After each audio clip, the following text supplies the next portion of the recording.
ഒരുവൻ ക്രിസ്തുവിൽ ആയാൽ അവൻ പുതിയ സൃഷ്ടിയാകുന്നു. പഴയത് കഴിഞ്ഞുപോയി, ഇതാ സകലവും അവനിൽ പുതുതാകുന്നു. ഒന്ന് കരമടിച്ച് കർത്താവിന്, സകലവും അവനിൽ പുതുതാകുന്നു.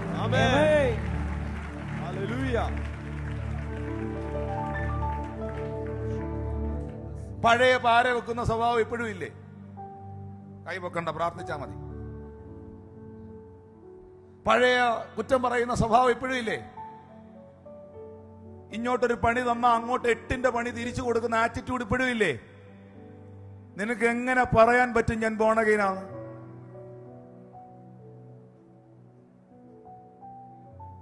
How you can say I am born again? You can't do it that. You are not born again. Repent yourself. നീ മാനസാന്തരപ്പെടുക. Hallelujah. ക്രിസ്തുവിനെ ഹനിക്കുന്നവരും ക്രിസ്തുവിന്റെ വഴി വിട്ട് ജീവിക്കുന്നവരും അല്ല മക്കളെ ക്രിസ്ത്യാനികൾ. ഈ വർഷം സഭയായി എല്ലാ കാര്യത്തിലും സ്തോത്രകാഴ്ച പിള്ളേരുടെ കൈ കൊടുക്കണം. നിങ്ങളുടെ കുഞ്ഞുങ്ങളെയും സ്തോത്രകാഴ്ച ഇടാൻ പഠിപ്പിക്കണം. നിങ്ങളുടെ കുഞ്ഞുങ്ങളെയും മറ്റുള്ളവരെ ബഹുമാനിക്കാൻ പഠിപ്പിക്കണം. ഒരാളൊരു വീട്ടിൽ വന്ന നിങ്ങളുടെ 5 വയസ്സുള്ള 7 വയസ്സുള്ള മോൻ ഇറങ്ങി ചോദിക്കണം, അങ്കിളെ ചായ എടുക്കണോ കാപ്പി എടുക്കണോ എന്ന് ചോദിക്കണം. അങ്ങനെ പഠിപ്പിക്കണം. കുടിക്കാൻ എന്നാ വേണമെന്ന് ചോദിക്കാൻ പഠിപ്പിക്കണം. കൊടുക്കണം, സ്നേഹിക്കണം, കരുതണം. അടുത്തൊരു ജനറേഷനെ നമ്മൾ അപ്ലിഫ്റ്റ് ചെയ്യണം. ആമേൻ.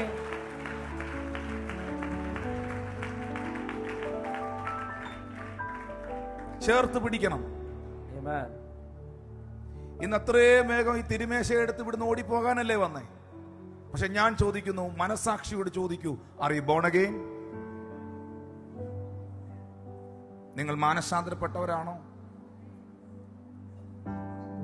പ്രിയപ്പെട്ടവരെ, പുറത്തുള്ള ആളുകൾ നമ്മളെക്കുറിച്ച് ചിന്തിക്കുന്നത് അങ്ങനെയാണ്. നമ്മൾ നല്ല പ്രാർത്ഥിക്കുന്നവരാണ്. നമ്മൾ ഈ പല ആളുകളെ ഇതിനകത്തോട്ടൊക്കെ ഇറങ്ങി തിരിച്ചപ്പോൾ കളിയാക്കി പറയുന്നൊരു വേർഡ് നിങ്ങൾ കേട്ടിട്ടുണ്ടോ? എന്തുവാ? എല്ലാം കൂടെ തുള്ളാൻ പോയാന്ന്. തുള്ളാൻ പോയല്ലയോ? അണ്ട് അവിടെ തുള്ളാൻ പോയതാ. കേട്ടവരൊന്ന് കൈപൊക്കി. എന്നാ ഈ പറയുന്ന ചേട്ടൻ അറിയുന്നുണ്ടോ ഇതിനകത്ത് വന്നിരുന്ന് ഉറങ്ങുകയെന്ന്?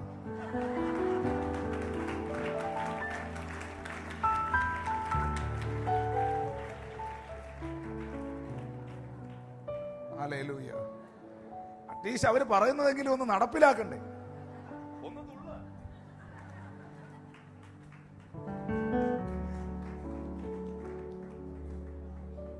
ഒരിക്കല് ഒരു ചർച്ചില് ഭയങ്കര ശബ്ദമാണെന്ന് പറഞ്ഞ് അയലോക്കക്കാരൻ കൊണ്ട് കേസ് കൊടുത്തു. തൊട്ട ഓപ്പോസിറ്റുള്ള വീട്ടിൽ ആള് കൊണ്ടുപോയി, ഞങ്ങൾക്ക് ഇവിടെ ഉറങ്ങാൻ പറ്റുന്നില്ല. അവർ പരാതിയിൽ എഴുതിയിരിക്കുന്നത് എനിക്കും എൻ്റെ മക്കൾക്കും ഉറങ്ങാൻ പറ്റുന്നില്ല, അതുകൊണ്ടാണ് പരാതി. അപ്പൊ അവിടുത്തെ SI തീരുമാനിച്ചു, നാട്ടുകാരുടെ ഉറക്കം കളയുന്ന ഈ സഭ പൂട്ടിക്കണം. SI സിവിൽ ഡ്രസ്സില് വസ്ത്രം മാറി സാധാ വസ്ത്രത്തിൽ ആ ചർച്ചിന്റെ ആരാധനയിൽ വന്നിരുന്നു. പുള്ളി അടുത്തിരുന്ന് ഇപ്പുറത്ത് നോക്കിയപ്പോ ഇപ്പുറത്തിരുന്ന് അതിനകത്തിരിക്കുന്നവൻ ഉറങ്ങുന്നു. അപ്പൊ അയലോക്കക്കാരന്റെ പരാതി ശബ്ദം കാരണം പുള്ളി SI നോക്കുമ്പോ ഇതിനകത്തിരിക്കുന്നവൻ ഉറങ്ങുന്നു, ഇനി പരാതി ഇല്ലെന്ന്.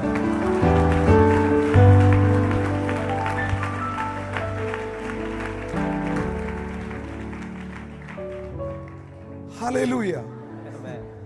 ഒന്നുകൂടെ വായിച്ച ആ വാക്യം, 7-ാം വാക്യം. വിശ്വസിക്കുന്ന എല്ലാവർക്കും മാതൃകയായി എല്ലാത്തിലും. ഇതിനകത്തെങ്ങാണ് ഒരാള് വന്ന് ആരാധിക്കാതിരുന്നാൽ ആ ആരാധിക്കാതിരിക്കുന്നവൻ ഒറ്റപ്പെട്ട് നിൽക്കണം. അതുപോലെ നിങ്ങൾ ആരാധിക്കണം.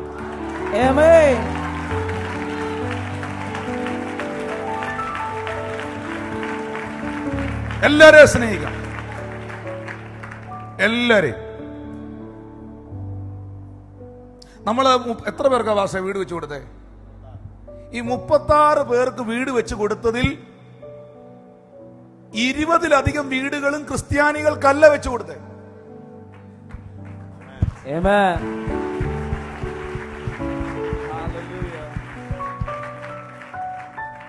ചേർന്നൊരാമീൻ പറഞ്ഞേ. Amen. നിങ്ങൾ അങ്ങനെ ഒരു മനോഭാവം ഉള്ളവരായാൽ നിങ്ങൾ എല്ലാവർക്കും ഒരു മാതൃകയാവും. എല്ലാ കാര്യത്തിലും നിങ്ങൾക്ക് ഒത്തിരി ബന്ധങ്ങളുണ്ടാവും. പ്രിൻസ് തോമസ് പാസ്റ്റർ പറഞ്ഞതുപോലെ ഒരിക്കൽ പറഞ്ഞായിരുന്നു, ഈ റാന്നിയില് ചോറ് കൊടുക്കുന്ന ഒരു അച്ചായനുണ്ടായിരുന്നു. എല്ലാവർക്കും പുള്ളി ഊണുപൊതി കൊടുക്കുമായിരുന്നു. കേൾക്കുന്നുണ്ടോ? നിർത്തിയേക്കാം ഉടനെ. സ്തോത്രം. ഊണുപൊതി കൊടുക്കുമായിരുന്നു എല്ലാ ദിവസവും.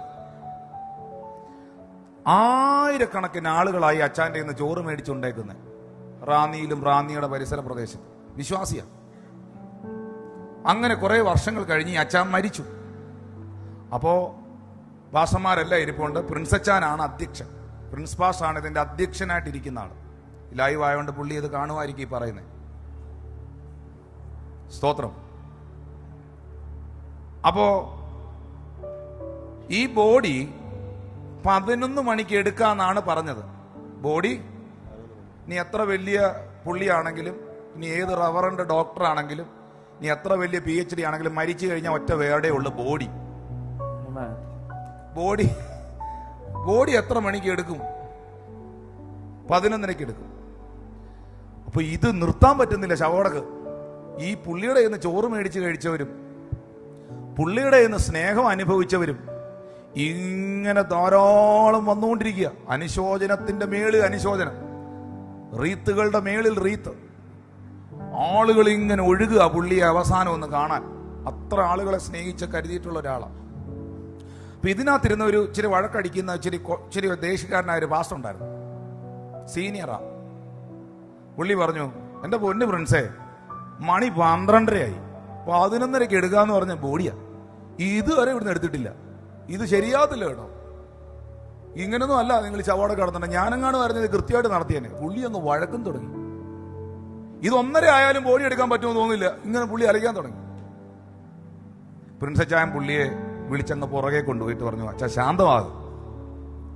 ഈ പുള്ളിക്കാരൻ ഇത്ര ആളുകൾക്ക് ചോറൊക്കെ കൊടുത്ത് ഇത്ര ആളുകളെ സമൂഹത്തിൽ സ്നേഹിച്ച ഒരു മനുഷ്യനാണ്. അതുകൊണ്ടാണ് 11:30 എടുക്കാന്ന് പറഞ്ഞ ബോഡി 1:30 എടുക്കാൻ പറ്റാതെ. അച്ചാന്റെ കേസിൽ ഭാരപ്പെടണ്ട, 12 എടുക്കേണ്ട ബോഡി 8 മണിക്കേ കൊണ്ടുപോകുള്ളൂ എന്ന് പറഞ്ഞു.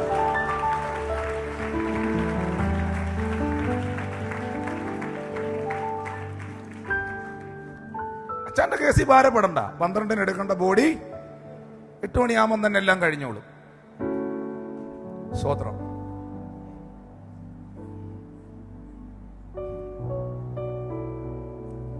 സ്തോത്രം. മക്കളെ, നമ്മൾ മനുഷ്യർക്ക് കൊടുത്ത സ്നേഹം മാത്രമേ നിൽക്കുള്ളൂ കേട്ടോ. മാത്രമേ നിൽക്കുള്ളൂ. സഭയോടൊരു സ്നേഹം ഉണ്ടാകണം. നിങ്ങളെ നടത്തുന്നവരോട് സ്നേഹം ഉണ്ടാകണം. കൂട്ടു സഹോദരങ്ങളോട് സ്നേഹം ഉണ്ടാകണം. കാണപ്പെടുന്നത് എന്റെ സഹോദരനെ സ്നേഹിക്കാൻ കഴിയാത്തവൻ കാണപ്പെടാത്ത ദൈവത്തെ സ്നേഹിക്കുന്നെന്ന് പറയുന്നത് വ്യാജമാണ്. ഞാൻ തിരുമേശയിലേക്ക് വരികയാണ് പ്രിയപ്പെട്ടവരെ. ഹല്ലേലൂയ. ദൈവത്താൽ സ്നേഹിക്കപ്പെട്ടവരെ, വ്യവസ്ഥകൾ കൂടാതെ നമ്മെ സ്നേഹിച്ച ദൈവം. പാസ്റ്റർ ഒരു വാക്യം ഒന്ന് വായിച്ചു. റോമർ 5, 6, 7, 8 വാക്യങ്ങൾ പെട്ടെന്ന് വായിച്ചു.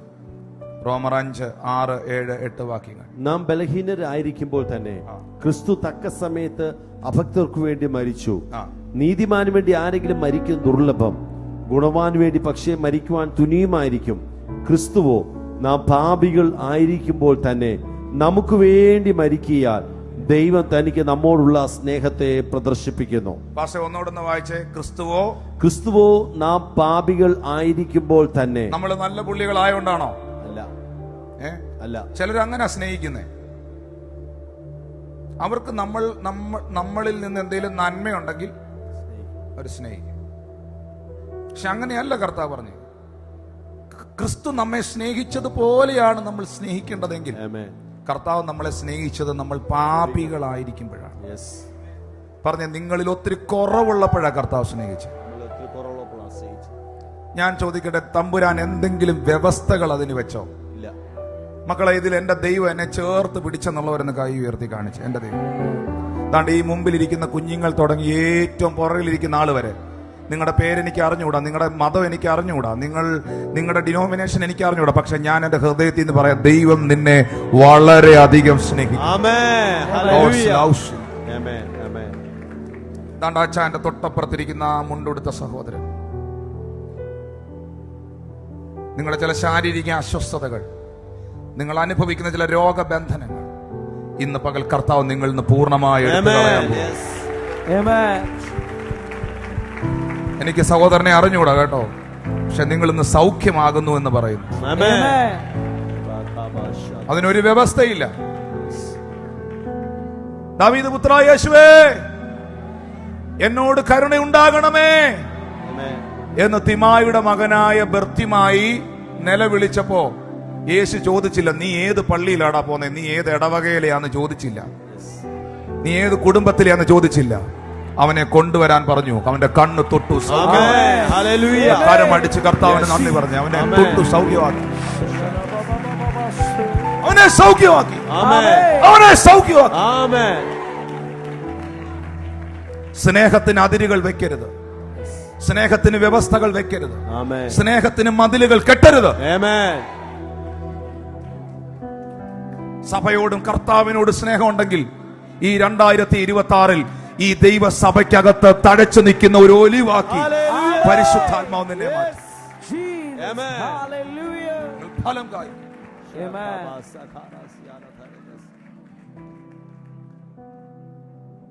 ജീവിച്ചിരിക്കുമ്പം ആ സ്നേഹത്തെ പ്രകടമാക്കാൻ നമുക്ക് കഴിയട്ടെ. ജീവിച്ചിരിക്കും. സാധാരണ നമ്മുടെ ഒരു കൾച്ചർ മരിച്ചു കഴിയുമ്പം മൈക്കും എടുത്ത് പൊക്കിപ്പിടിച്ച് ചില കാര്യങ്ങൾ പറയുന്നതാണ്.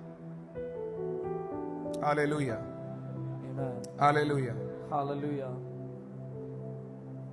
ഞാൻ ഇന്നലെ സഹോദരി ലൈവ് കാണുന്നുണ്ടായിരിക്കും. നമ്മുടെ ചർച്ചിലെ ഒരു പ്രിയ സഹോദരി ശാരീരികമായി ബുദ്ധിമുട്ടിനാൽ ഭാരപ്പെടുന്നു. എൻ്റെ ഏറ്റവും വലിയ പ്രശ്നം എനിക്ക് നേരെയില്ലാത്തതാണ്. എനിക്ക് സമയമുണ്ടെങ്കിൽ, നേരമുണ്ടെങ്കിൽ എല്ലാത്തിനും തയ്യാറായി നിൽക്കും. ബാക്കിയുള്ളവനും കൂടെ ഉറക്കം കൊടുക്കുകയില്ല.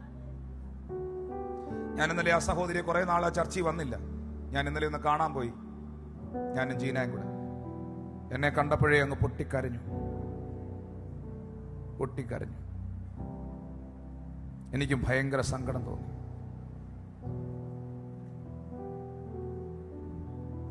കർത്താവ് ആ മകൾക്ക് പൂർണ്ണ സൗഖ്യം കൊടുക്കും.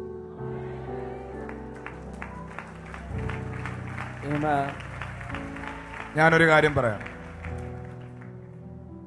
ഏതൊരവസ്ഥയിൽ യാതൊരു വ്യവസ്ഥയുമില്ലാതെ സ്നേഹിക്കുന്ന ക്രിസ്തുവിനെ പ്രഘോഷിക്കുന്നവർ, ഈ വേദവസ്തുവായി നടക്കുന്നവർ, സ്നേഹത്തിന് മതില് കെട്ടരുത്, കെട്ടരുത്, കെട്ടരുത്. ആ കരങ്ങളൊന്ന് ഉയർത്തിപ്പിടിച്ച്. ഏതൊരവസ്ഥയിലും യാതൊരു വ്യവസ്ഥകളും ഇല്ലാതെ സ്നേഹിക്കും താതനു നന്ദി. അതിരുകളില്ലാത്ത സ്നേഹം, ദൈവസ്നേഹം, നിത്യസ്നേഹം, അളവുകളില്ലാത്ത സ്നേഹം, ദൈവസ്നേഹം, നിത്യസ്നേഹം. എന്താ സ്നേഹത്തിന്റെ പ്രത്യേകത എന്നറിയാമോ? ദൈവത്തെ ഞാൻ മറന്നാലും ആ സ്നേഹത്തിൽ നീ നകന്നാലും, ദൈവത്തെ ഞാൻ മറന്നാലും ആ സ്നേഹത്തിൽ നിന്നകന്നാലും,